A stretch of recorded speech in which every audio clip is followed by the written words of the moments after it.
하나님 말씀은 구약성경 욥기 6장 21절에서 24절까지입니다. 구약성경 766쪽입니다. 우리 같이 한 목소리로 함께 읽겠습니다. 이제 너희는 아무것도 아니로구나. 너희가 두려운 일을 본즉 겁내는구나. 내가 언제 너희에게 무엇을 달라고 말했더냐? 나를 위하여 너희 재물을 선물로 달라고 하더냐? 내가 언제 말하기를 원수의 손에서 나를 구원하라 하더냐? 폭군의 손에서 나를 구원하라 하더냐? 내게 가르쳐서 나의 허물된 것을 깨닫게 하라. 내가 잠잠하리라. 아멘. 친구 사이에 알아야 할 것이라는 제목으로 말씀의 은혜를 나누고자 합니다. 지금 이 욥의 중요한 주제 중에 하나가 친구이죠. 고난을 만난 한 친구, 그리고 그 친구를 너무나 사랑하고 귀중히 여기는 친구들 사이에 일어난 일입니다. 그래서 전체적으로는 이제 이 고난을 통해서 욥 자신도 넘지 못했던 자신의 신앙의 한계를 뛰어넘게 되고 더 높은 차원의 구원, 하나님의 의, 하나님의 완전함이겠죠. 그러니까 사람으로서 사람이 추구할 수 있는 최고의 것을 이제 사람의 의라고 합니다. 의를 완전성이라고 하는 의미로 우리가 이해할 때 건강이든 재산이든 명예든 지식이든 그 모든 것의 완전함, 완전성, 이것이 의인데, 사람의 의 그러면 사람으로서 갖출 수 있는 모든 것들의 완전함, 이것이 의입니다. 그러니까 우리는 사람의 의를 위해서 살아가죠. 그리고 심지어 그 사람의 의는 모두 이룰 수 있는 것이 아니기 때문에 그냥 분수를 알고 살죠. 그래서 내가 모든 면에서 완벽하게 되기를 바라지 않고 일정 부분에서만 그냥 웬만큼만 되기를 바라죠. 근데 그 웬만큼이 어려운 겁니다. 그래서 사람의 의라고 하는 것은 차별적이다. 이것이 첫 창조 세계의 질서이고 첫 창조 세계의 특징이라고 했습니다. 그래서 이 첫 창조 세계에서는 더 큰 사람이 있고 작은 사람이 있고 중요한 사람이 있고 덜 중요한 사람이 있고, 그래서 절대로 이 첫 창조 세계에서는 똑같을 수 없습니다. 그것을 이렇게 환상적으로 말이죠, 이념적으로 이 사람이 똑같을 수 있다라고 주장하는 이 모든 생각들은 몽상가들의 허언에 불과합니다. 그럴 수 없습니다. 아니 그냥 사람을 보더라도 한 어머니에서 동시에 태어났다고 하는 쌍둥이도 뭐 다르지 않습니까? 뭐 시차도 있고 말이죠. 분명히 시차가 있죠. 그리고요, 뭐 일란성 쌍둥이라 하더라도 분명히 다르거든요. 하물며 뭐 이렇게 전혀 다른 시대에 다른 민족의 다른 때에 태어난 사람들 사이에 어떻게 같겠으며, 뭐 동시대에 태어났다 할지라도 한 가족 안에서도 그 형제자매도 그렇게 성격이 다르고 다 다른데 어떻게 이 세상에서 모든 것이 같아질 수 있다. 이런 이제 평등 사상을 가지고 이제 뭐 이렇게 정치 이데올로기로 만든 것이 저 공산주의 아닙니까? 모두 다 이렇게 평등하다. 뭐 심지어 이제 요즘에는 뭐 남자, 여자가 평등하다. 뭐 그러니까 이제 애들이 그러면 남자, 여자만 평등하냐? 어른도 아이도 평등하다. 뭐 이런 거 아니겠습니까? 다 이것은 사람들이 사람을 이용하기 위해서 만들어내는 이데올로기에 불과합니다. 왜요? 성경에서 이 첫 창조 세계의 질서라고 하는 것은 그 다양성에 있기 때문입니다. 근데 그 다양성 전체가 질서를 통해서 연합을 이루어 아름다움을 만들어냅니다. 여러분, 우리가 느끼는 모든 아름다움, 그 신미안의 그 기준은 질서예요. 질서의 아름다움이죠. 그러니까 똑같은 그림인데 누가 이렇게 그리면은 이게 눈에 보기에 좋고 누가 그리면은 그게 이렇게 아주 불편한 뭐 이런 거죠. 뭐 그뿐입니까? 소리도 그렇죠. 글도 그렇죠. 지어내는 이야기도 그렇죠. 모든 게 그렇지 않습니까? 이 세상은 다릅니다.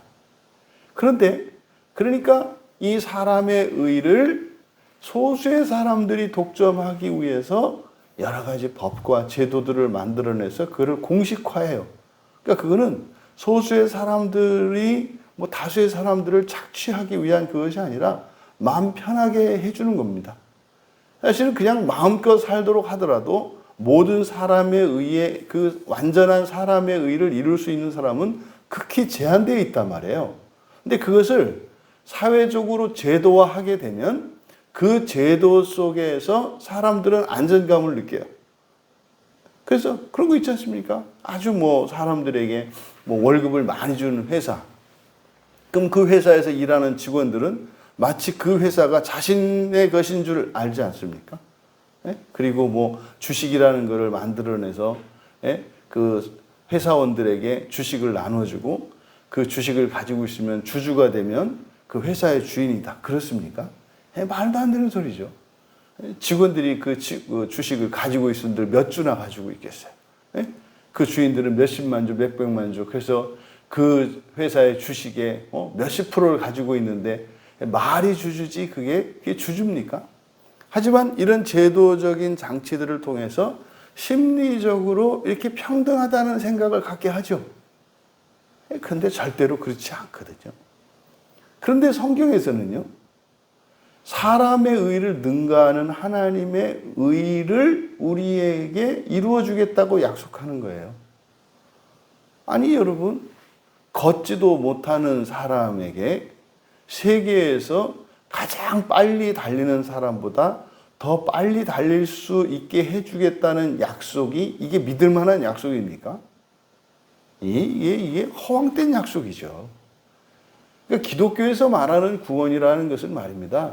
그렇게 되면 참 좋겠지만 이거는 될 수도 없는 가당치 않은 그런 이야기로 들리는 거예요. 그러니까요, 언제부턴가 기독교가 성경에서 이야기하는 참된 복음을 이야기하는 것이 아니라 이제 사람들이 들어도 이렇게 됨직한 가능성이 있는 이런 이야기들로 복음을 바꿔버렸죠. 그러니까 하나님의 의가 아니라 당신의 능력과 당신의 힘으로 이룰 수 없는 당신이 그토록 원하는 사람의 의. 이것이 어떤 사람에게는 뭐 돈이겠고, 어떤 사람에게는 명예겠고, 어떤 사람은 건강이겠고, 직업이겠고, 결혼이겠고, 뭐 자식들의 문제이겠고, 이런 거 아니겠습니까? 그것을 채워주겠다. 예수를 잘 믿으면 부자 될 수 있다. 예수를 잘 믿으면 당신 자식들이 잘 될 수 있다. 이래서 현실적으로 사실은 불가능한 것인데 그나마 누군가가 그것들을 이루는 사람들이 있으니까 세상에 어떤 사람들이 이루어 놓은 그 일들을 자신은 절대로 거기에 다다를 수 없지만 종교의 이름으로 거기에 다다르게 해주겠다고 하는 헛된 꿈을 갖게 해요. 이게 종교 사기꾼이죠. 그러니까 또 뭐 안 된다고 하는 것보다는 된다고라도 이야기를 해주니까 그래도 이렇게 희망을 갖고 살아갈 수 있게 해주니까 신앙생활을 하는 거죠. 종교인이 되는 거죠. 이거를 우리가 세속적이고 기복적인 종교라고 이야기를 하는 거예요. 그런데 말입니다. 성경에서는 분명히 그런 약속을 해요. 분명히 약속을 한다고요. 우리에게 없는 것을 하나님께서 주시겠다고 하는 약속을 분명히 한단 말이에요. 그런데 말입니다. 우리가 바꿔야 하는 것이 있다. 먼저 바꿔야 하는 것이 있다. 이게 뭐냐면 세계관이에요. 세계관이에요. 우리가 이 세상에서 태어났지만 이 세상을 초월하는 그 영원한 세상, 우주 정도가 아니죠. 우주도 이 세상입니다. 우주를 초월하는 그 하나님의 나라, 그 하나님의 나라를 나의 세계로 받아들여야 해요. 그 이후에 그토록 원하는 사람의 의, 사람으로서 갖추고자 열망하는 모든 욕망의 목표로 삼는 것들, 이런 것들이 부수적으로 이루어지는 일들이 일어나요. 근데 그것이 주된 목표가 되면 안 된다 이 말이에요. 그래서 하나님의 의가 목표이어야 합니다. 우리가 신앙생활을 하는 것은 하나님의 의를 위한 것이거든요. 그러면 그 사람의 완전함이 아니라 하나님의 완전함을 목표로 해서 살아가다 보면 내가 내 힘으로 과거에는 절대로 할 수 없었다고 생각했던 그 일들이 내가 목표로 하지 않았는데도 그것이 하나하나 나의 삶 속에서 이루어져 가는 것을 경험하게 된다 이 말이에요. 그러니까 그것을 통해서 내가 하나님의 의를 이루어가고 있다고 하는 확신을 얻게 돼요. 그러니까 이 세상에서 일어나는 환경과 신분의 변화, 재산의 변화라고 하는 것은 그리스도인들에게 있어서 사람의 의, 그렇게 이루고 싶은 사람의 의가 이루어지는 것이 아니라 그것을 초월하는 하나님의 의를 목표로 신앙생활하며 살아가는 나에게 그것이 참으로 성취되고 있다고 하는 증거로서 쓰이는 거예요. 그러니까 그 이상의 가치가 있는 게 아니에요. 그러니까요, 엄청난 재물과 무엇을 하나님이 나에게 주셔도 그것을 소유하고 그것의 어떤 즐거움과 그 권세의 힘을 가지고 내가 살아가는 것이 아니라 그것을 기꺼이 세상을 위해서 나누어주고 다른 사람들의 유익을 위해서 살아갈 수 있게 되는 거예요. 왜요? 난 그거 아니니까. 그런 거 아니에요? 여러분이 어떤 하다못해 물건을 샀는데 거기서 끼워주는 사은품 같은 거 있어요. 뭐 무슨 라면 이런 거. 여러분이 원래 사려고 했던 물건은 따로 있고 이렇게 그 사은품으로 끼워주는 뭐 그런 게 있어요. 그럼 떼서 이렇게 주잖아요. 너 가져라. 왜요? 이거 나한테 필요 없는 거거든요. 물론 필요가 있어도 줄 수 있겠습니다만 내가 원래 쓰려고 했던 건 이거니까 나머지 떼서 아이들한테 주는 거 아니에요? 떡고버리잖아요. 그러니까 많은 종교인들이 뭐 유신론자냐 무신론자냐를 떠나서 이 세상을 살아가는 모든 사람들이 저마다 가치관에 따라서 자신들이 추구하는 바가 다를 수 있겠지만 그들이 원하는 모든 것, 이것이 사람의 의란 말이에요. 근데 그것은 어떻다? 누구는 이룰 수 있고 누구는 그것을 취할 수 있고 누구는 절대로 취할 수 없는 사람이 있다니까요. 이걸 인정을 해야 돼요. 이게 첫 창조 세계의 질서라니까요. 그런데 예수 그리스도 안에서는 말입니다.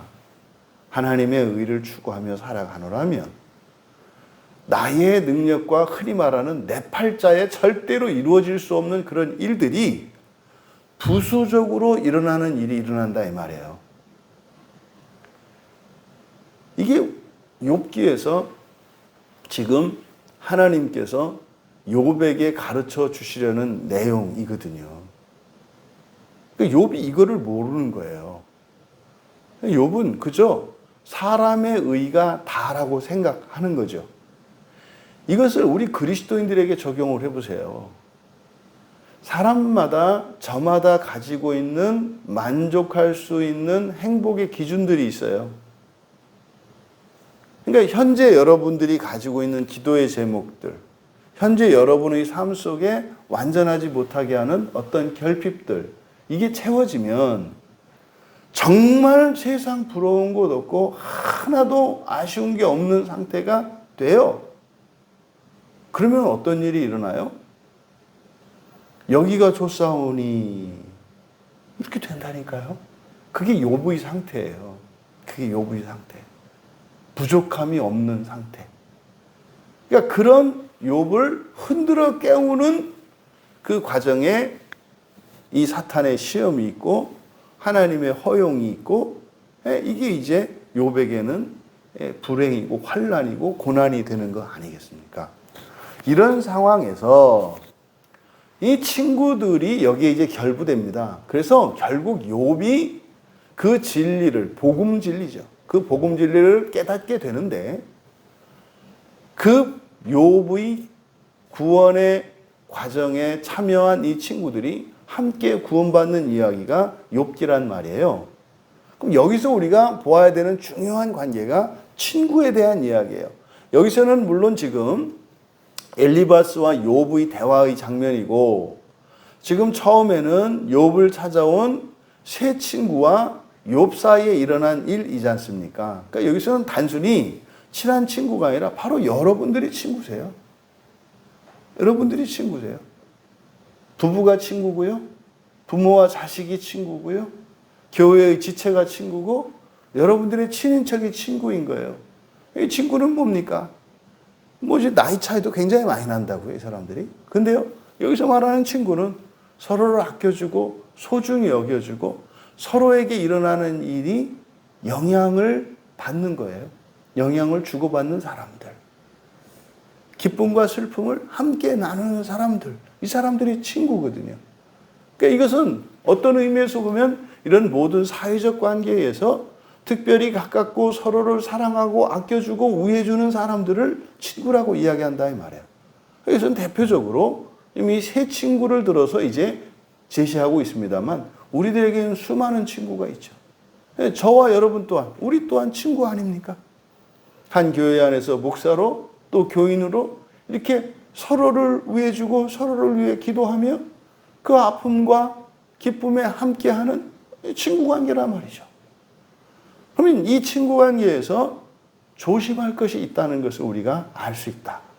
이 욥의 이 이야기를 통해서 말이죠. 그러면 먼저 21절에 이제 너희는 아무것도 아니로구나.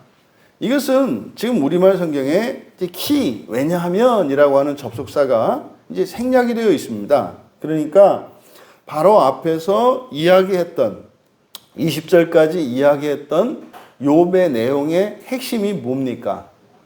욥에게 있어서 친구는 누구보다 더 우선했다? 더 믿을 만한 존재였다? 하나님보다 더 믿을 만한 존재였고 형제보다도 더 믿을 만한 존재였다. 내가 오늘까지 버텼던 것은 너희들 때문이었다. 너희들이 나를 찾아왔을 때 나는 소망의 빛을 받고 나는 위로를 받았고 그러면 그렇지 내 친구들이 있으니 내가 견뎌야지 했다. 근데 일주일 지나더니 갑자기 너 지금 하는 말이 웬 말이냐? 뭐 이거지 않습니까? 그러니까 지금 믿는 도끼에 발등 찍힌 상황이에요. 욥의 입장에서. 엘리바스가 볼 때는 원통하고 답답한 일이죠. 욥에 대한 사랑이 바뀌지 않았고 그래서 지금 내가 하는 말들이 너를 위해서 친구인 욥을 위해서 하는 말인데 너는 왜 나를 이렇게 괴롭히냐고 이야기를 하고 있는 거죠. 그래서 그거를 왜 그러니까 욥이 자신이 했던 그 말, 그 이유를 21절에서 바뀐 거예요. 왜냐하면 이제 너희는 아무것도 아니기 때문이다. 그러니까요. 최소한 앞에 일주일 동안은 유효했어요. 일주일 동안 친구였어요. 왜요? 아무 말 없이 같이 울어줬고 같이 가슴을 쳤고 같이 기도를 했거든요.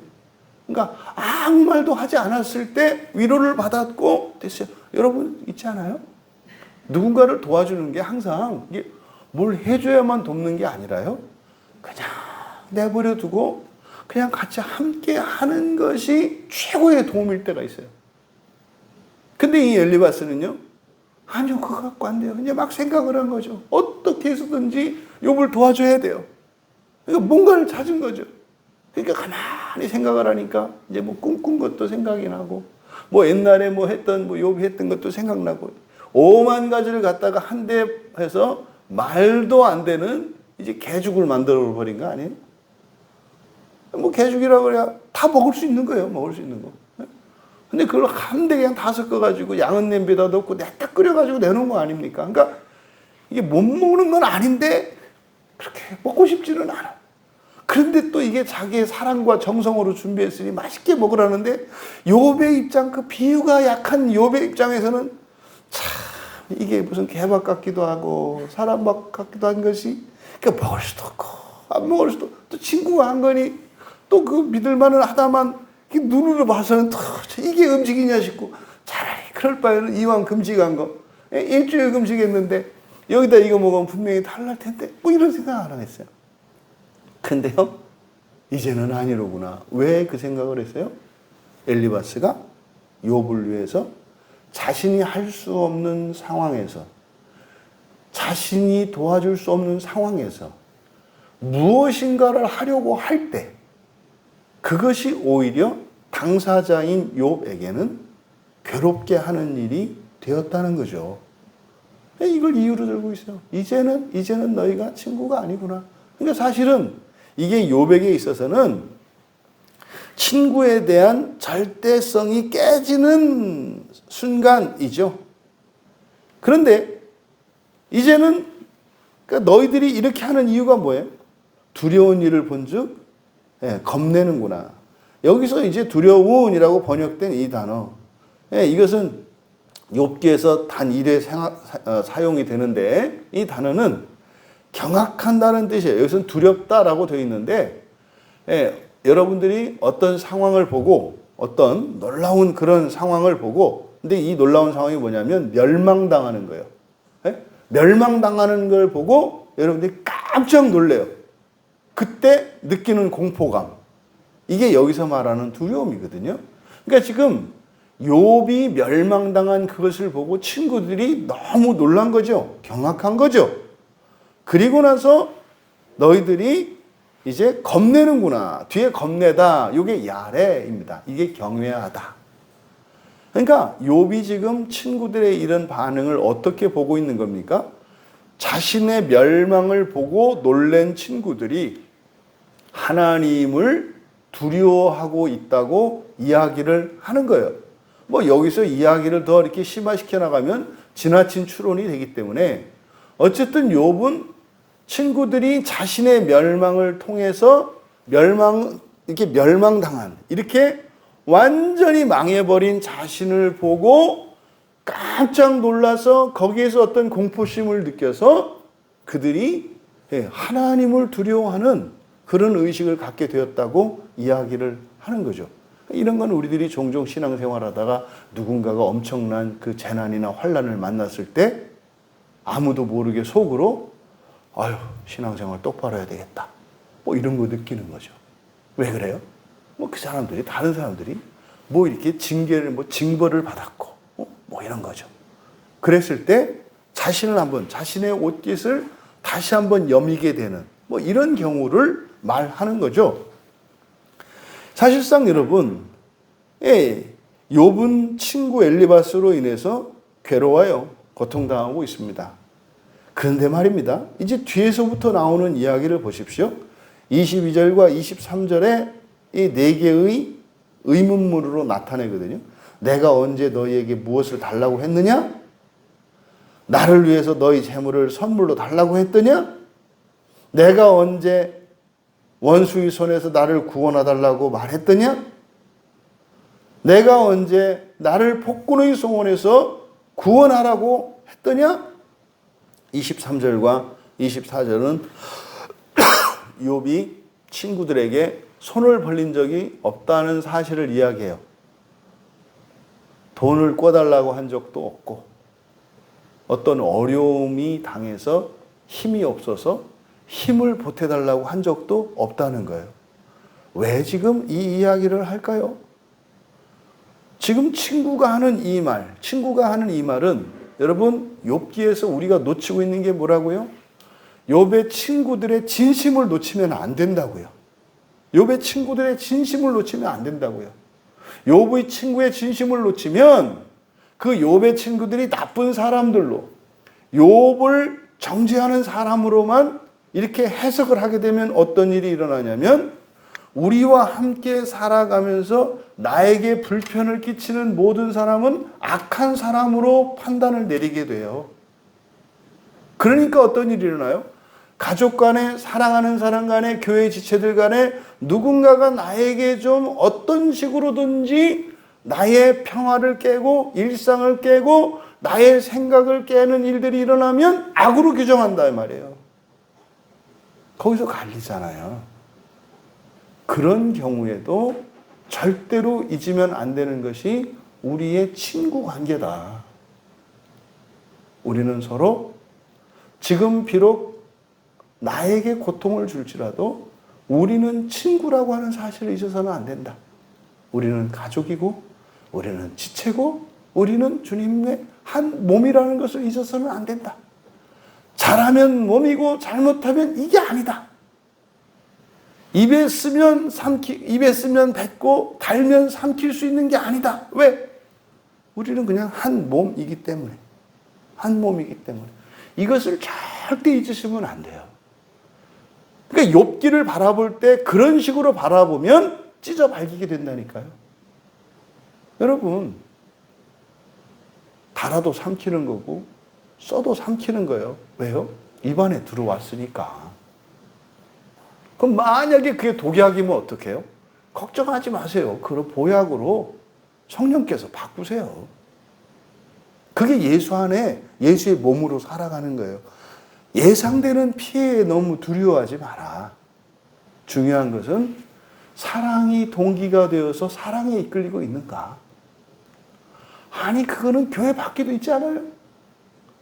아버지를 위해서 그냥 바닷속에 임당수에 딱 뛰어갔더니 연꽃 타고 나오잖아요. 아니, 신앙 밖에도 그런 일이 있는데, 예?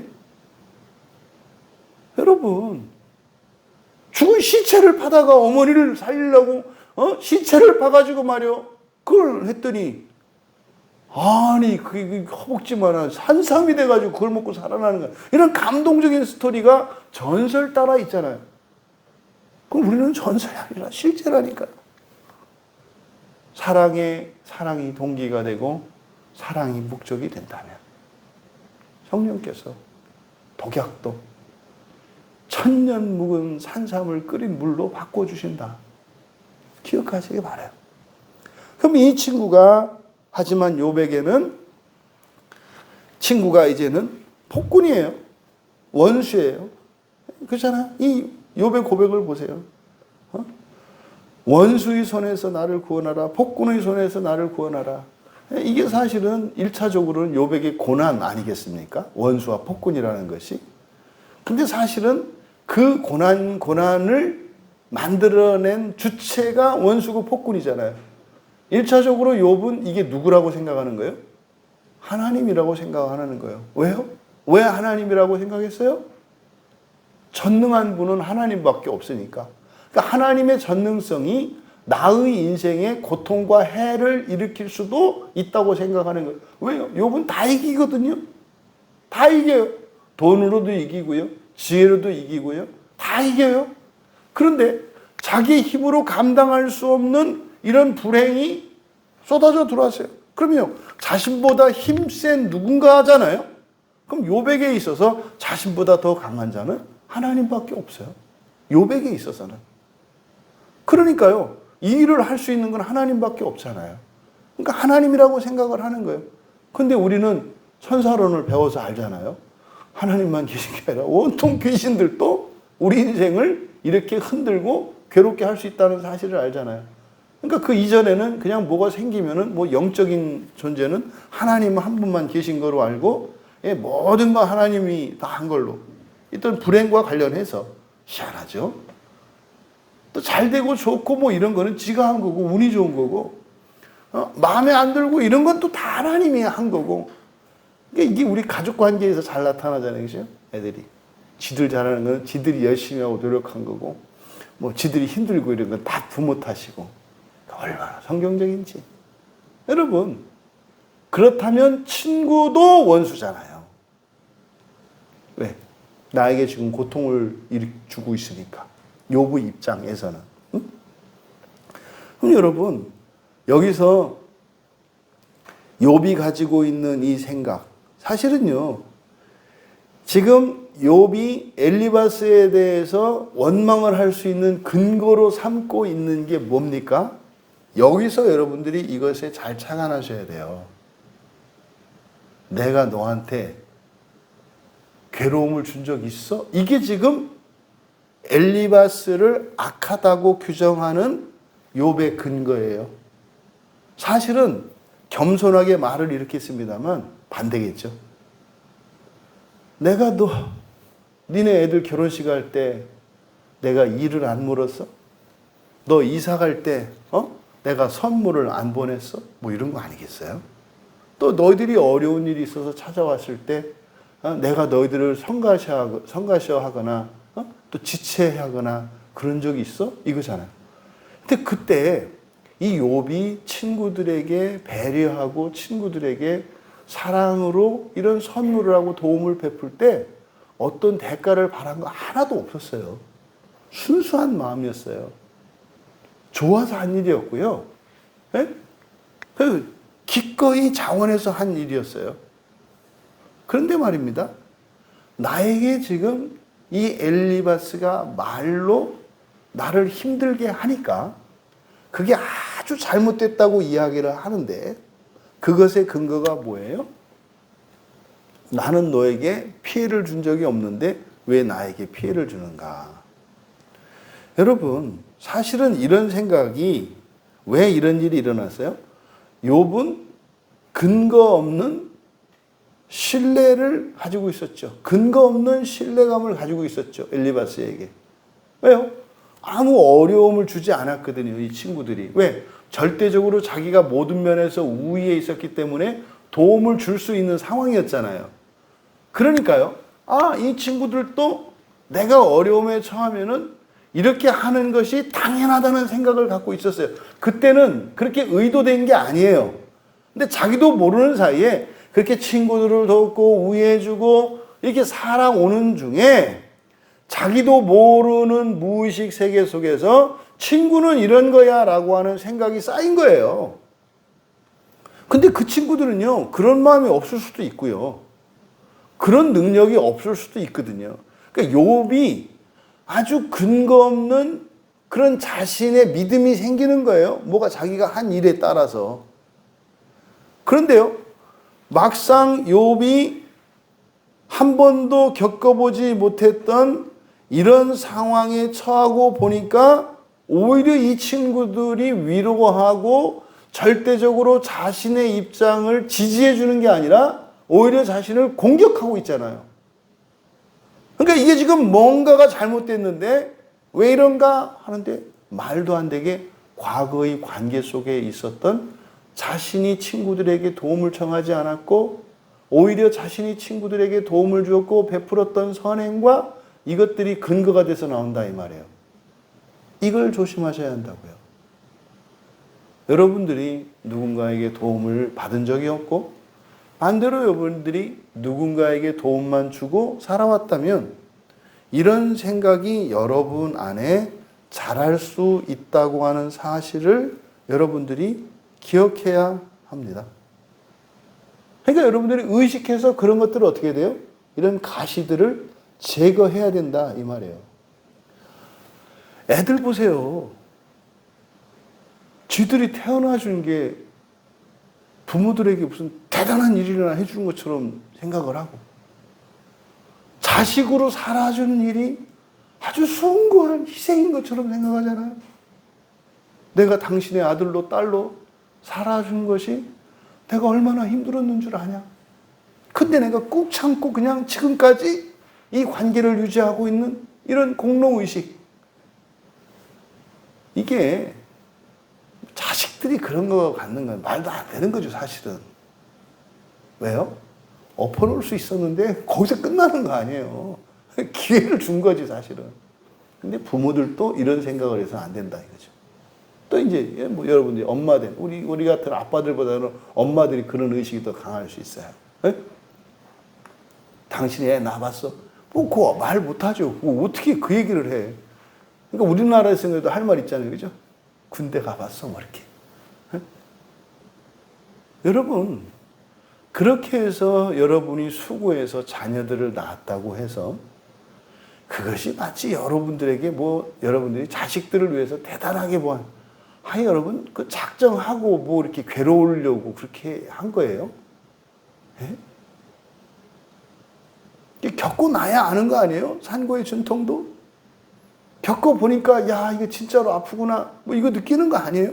그거 처음부터 알고 하셨냐 이 말이에요. 아니잖아요. 어느 누구도 공로의식을 가질 수가 없어요. 어떤 무엇도 그런 생각을 가지면 안 돼요. 그런데요, 그렇게 되는 거예요. 왜요? 욥을 보니까. 욥이 지금 엘리바스에 대해서 엘리바스의 그 조언이 자신에게 불편을 주니까 그것을 악으로 규정하고 그 악에 대해서 내가 너에게 이렇게 반박할 수 있는 근거가 자신의 과거의 호의와 사랑과 우정을 근거로 삼고 있다 이 말이에요. 우리도 이런 환난 속에서 이런 일이 일어날 수 있다는 것을 우리가 기억해야 된다. 이어서 24절에 내게 가르쳐서 허물된 것을 깨닫게 하라. 내가 잠잠하리라. 너무 옳은 거죠. 왜? 나는 너에게 괴롭게 한 적이 없는데 너는 나를 왜 괴롭게 하는가? 여러분 잊지 마십시오. 우리가 왜 살고 있는지. 하나님이 우리를 한 교회의 지체로 부르셨어요. 하나님이 우리를 한 가족으로 부르셨어요. 그거는요, 니캉네캉 우리의 세상을 만들고 우리 마음대로 살라고 한 게 아니에요. 그 만드신 첫 번째 목적이 뭐예요? 구원을 이루어 가기 위해서 우리를 우리로 만들어 주신 거예요. 혈연을 통해서 부모와 자식으로, 또 결혼 제도를 통해서 남남이었던 이를 마치 부모와 자식의 관계와 같이 떨어질 수 없는 사회적 관계를 통해서 하나님께서 부부로 만드시고 하는 이런 일들은 가장 중요한 목적이 뭐라고요? 구원을 이루기 위해서. 구원을 이룬다는 게 뭡니까? 앞서 말씀드린 것처럼 하나님의 의에 이르는 거거든요. 하나님의 의에 이르는 것은 우리에게 있는 결핍, 우리에게 없는 하나님의 의의 결핍을 깨닫고 그 하나님의 의를 원하고 하나님께 기도하고 은혜를 받아서 채우는 거예요. 그것이 어떻게 해요? 결과적으로는 사람의 의도 채워지는 일들이 일어난다 이 말이죠. 그러면 첫 번째로 구원을 위해서 일어나는 일이 뭐야 됩니까? 결핍, 죄가 드러나는 거예요. 근데요, 우리 안에 내재되어 있는 허물은 드러나지 않았고 자각하지 못한다. 자각하지 못한다. 제가 제 허물을 자각하지 못한단 말이에요. 그러면 여러분들이 저를 담임 목사로 두고 신앙생활 하시잖아요. 저 때문에 여러분들이 유익을 얻는 건 하나도 없어요. 실질적으로는.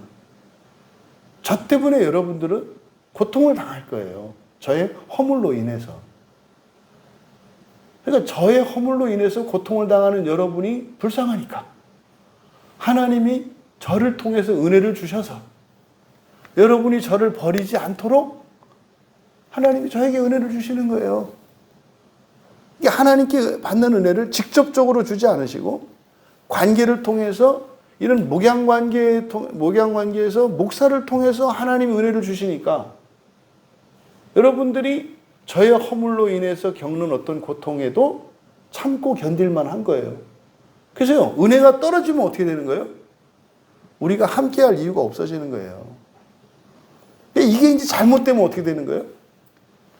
하나님이 나를 통해서 끼쳐주시는 은혜를 마치 내가 끼쳐주는 것처럼 착각을 하게 돼. 이러면 이제 큰일 나는 거죠. 큰일 나는 거죠. 저는 이제 뭐 지옥길로 떨어지는 거예요, 그러면. 이제 내가 하나님 되지 않겠어요? 이런 거죠. 여러분, 우리가 함께 살아가는 이유는요, 서로에게 있는 허물들이 드러날 기회를 제공하기 위한 거예요. 뭐냐면, 서로로 인해서 아파주기 위해서 함께 있는 거다, 이 말이에요.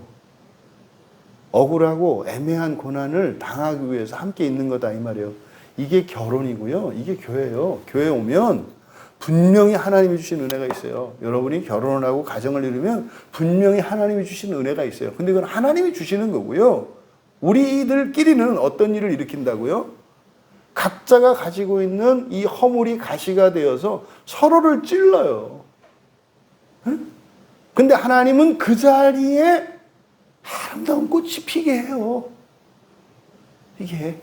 그래서 이 고난과 고통을 통해서 하나님이 구원하시거든요. 이 고난과 고통은 죄의 결과지 않습니까? 드러나게 하는 거라고요. 그러면요, 지금 엘리바스와 욥 사이에 일어나는 일을 우리가 그리스도인 된 하나님의 의를 아는 우리가 이걸 바라보면 어떻게 이해해야 되는 거예요? 엘리바스가 나에게 고난을 줘요. 그러면 이제 여러분이 욥이라면 이렇게 얘기해요. 내가 언제 너한테 도와달라고 그랬어? 내가 너한테 밥을 달라고 그래서 참 사달라고 그래서 내가 때가 되면 내가 너를 도와줬지. 근데 너는 왜 이렇게 힘들게? 이렇게 하면 안 되지. 여러분은 어떻게 되는 거예요? 아, 이것이 거짓 감정에 사로잡혔구나. 이게 뭔 말인지도 모르고 이렇게 하고 있구나. 아프지만 가. 주여, 내가 아픕니다. 근데 이 친구가 뭔 말을 하는지 모르고 이러고 있습니다. 아니, 안 그래도 죽겠는데 지금 이 친구가 이렇게 해요.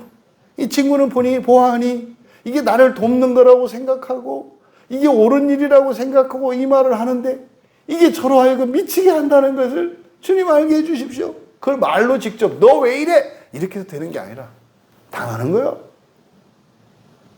그러면 이제 막 말을 하다가 엘리바스가 이상하거든요. 막 애가 피는 게 아니라 막 더럽게 죽어가거든요. 그게 뭐가 잘못된 건가? 그러면 비로소 하나님께 물어봐요. 하나님, 제가 잘못하고 있어요? 그때 깨닫게 하세요.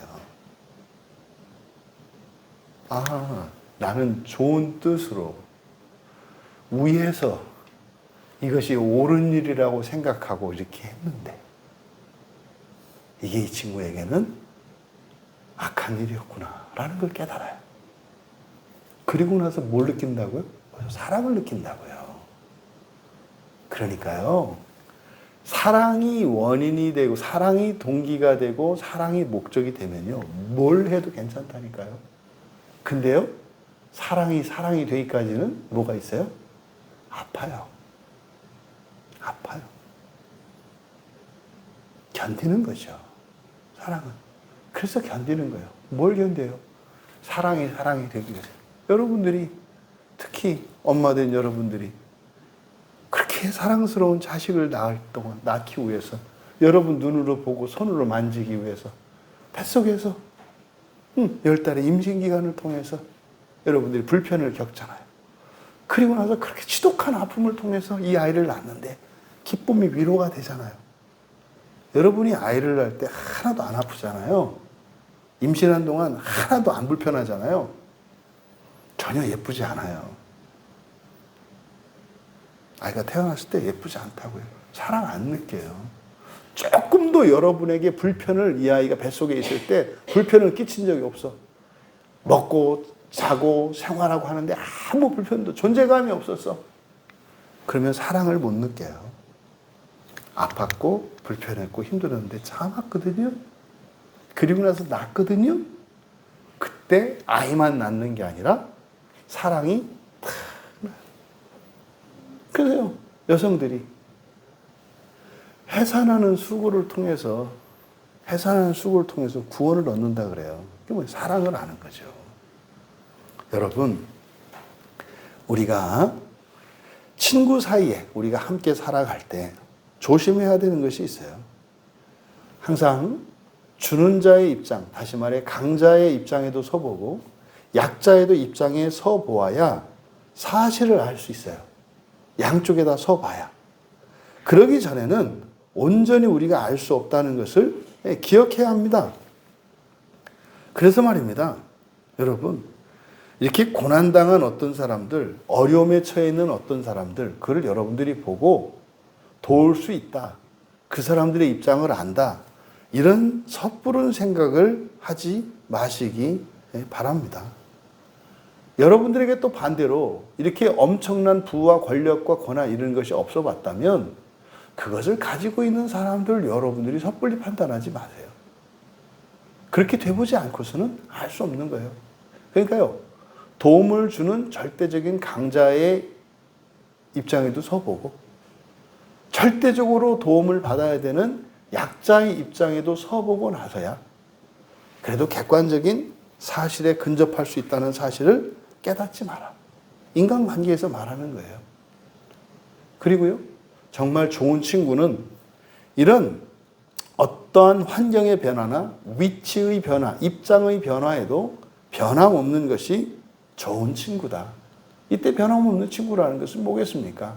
사랑의 감정을 계속 가지고 있는 거예요. 그러면 상대방의 어떠한 모든 행동들을 호의로 받아들이고 선한 것으로 받아들이는 거예요. 그리고 그의 허물을 알아채는 거죠. 그래서 이 친구 관계가 변하지 않는 거. 이것이 좋은 친구입니다. 그래서 언제나 좋은 친구, 변함없는 친구. 이게 친구죠. 근데 우리가 요동치죠. 여러분, 우리가 누군가를 돕고 또 누군가로부터 도움을 받을 때 이것은 철저히 하나님의 선하신 뜻에 의한 것임을 기억하셔야 돼요. 혹시라도 내가 누군가에게 도움을 준 게 있다면 그것은 내가 도움을 준 것이 아니라 나를 통해서 하나님이 도우시는 그 심부름을 한 것뿐이라는 사실을 잊으시면 안 돼요. 설사 부모된 여러분, 여러분이 말로 다 할 수 없는 사랑을, 헌신을 자녀들에게 하셨죠. 근데 그 또한 말입니다. 하나님께서 여러분을 통하여 하신 것이지 그것이 결단코 여러분의 고유한 여러분의 무엇이 아니라고 하는 사실을 기억하셔야 한다. 기억하셔야 한다. 또 반대로 여러분이 누군가에게 도움을 받았다면 그 도움은 그 사람에게 받는 것이 아니라 누구에게 받는 것이다? 하나님에게서 받는 것임을. 그래서 공로는 오직 하나님께 돌려야 해요. 그렇다 해서 입을 닦으라는 얘기가 아니에요. 돕고 돕는 과정, 돕는 사람이나 도움을 받는 사람이나 그것을 통해서 우리가 키워가야 하는 것은 뭐예요? 사랑이라는 거예요. 사랑은요, 비치지 않아요. 사랑하는 사이에서는요, 아무리 큰 것을 주고 아무리 큰 것을 받아도 빚지는 마음이 되는 것이 아니라 그게 사랑이 돼요.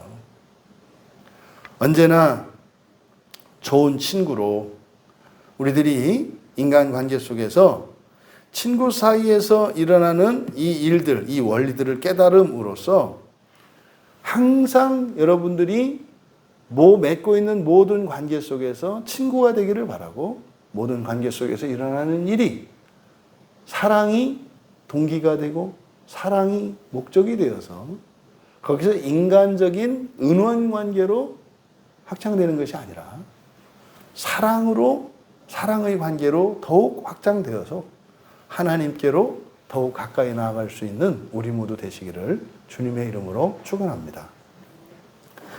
존귀하신 하나님, 저희들이 서로 사랑하고 사랑받으며 함께 살아가면서도 저희들 안에 사랑의 증진이 일어나기 어려운 것은 서로의 허물로 인하여 서로에게 아픔과 서로에게 고통을 가중시키기 때문입니다. 하나님, 우리를 하나 되게 하시고 함께하게 하신 하나님의 선하신 뜻이 무엇인지를 잊지 않게 하여 주셔서 서로에게서 유익을 구하는 것이 아니라 기꺼이 고난과 불편을 감수하며 그것으로 말미암아 열매 맺는 사랑의 소망을 두고 살아가게 하옵소서. 때로는 저희들이 누군가로부터 도움을 받고 때로는 누군가를 도울 수 있었다면 이 모든 것이 하나님의 능력이요 하나님의 은혜인 것을 기억하며 하나님의 은혜 안에 있는 우리 서로가 그 일들을 통해 오직 서로 더욱 사랑하게만 하옵소서. 감사하며 예수님의 이름으로 기도하옵나이다.